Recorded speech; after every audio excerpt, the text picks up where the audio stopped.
اعوذ باللہ من الشیطان الرجیم بسم اللہ الرحمن الرحیم۔ السلام علیکم ورحمۃ اللہ وبرکاتہ۔ امید کرتا ہوں سب خیریت سے ہوں گے۔ آج کی اس ویڈیو میں ہم بات کریں گے صحیح بخاری چیپٹر نمبر 2 حدیث نمبر 10 اور 11 کی، جس میں مسلمان کی حیثیت اور اس کی پہچان کے بارے میں ارشاد فرمایا گیا ہے، اور فرمایا گیا ہے کہ اصل اسلام اور مسلمان کی حیثیت کیا کیا ہے۔ تو شروع کرتے ہیں۔ بسم اللہ الرحمن الرحیم۔ آپ صلی اللہ علیہ وسلم نے فرمایا، مسلمان وہ ہے جس کی زبان اور ہاتھ سے مسلمان بچے رہیں، اور مہاجر وہ ہے جو ان کاموں کو چھوڑ دے جن سے اللہ نے منع فرمایا۔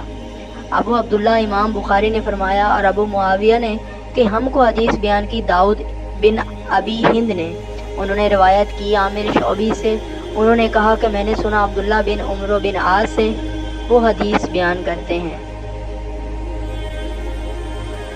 جناب نبی کریم صلی اللہ علیہ وسلم سے وہی مذکورہ حدیث، اور کہا کہ عبدالعالی نے روایت کیا داؤد سے، انہوں نے عامر سے، انہوں نے عبداللہ بن عمرو بن عاص سے، انہوں نے نبی کریم صلی اللہ علیہ وسلم سے۔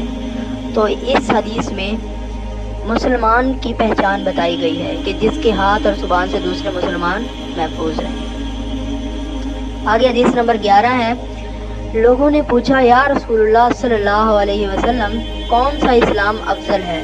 تو نبی اکرم صلی اللہ علیہ وسلم نے فرمایا، وہ جس کے ماننے والے مسلمان کی زبان اور ہاتھ سے سارے مسلمان سلامتی میں رہیں۔ تو مطلب اسلام وہ ہے جس میں مسلمان ایک دوسرے کو تکلیف نہ پہنچائیں، اور مسلمان سب سے افضل کون سا ہے؟ جس کے ہاتھ اور زبان سے دوسرے مسلمان محفوظ رہیں۔ تو یہ مسلمان اور اسلام کی آپس میں مماثلت بتائی گئی ہے۔ صدق اللہ العظیم۔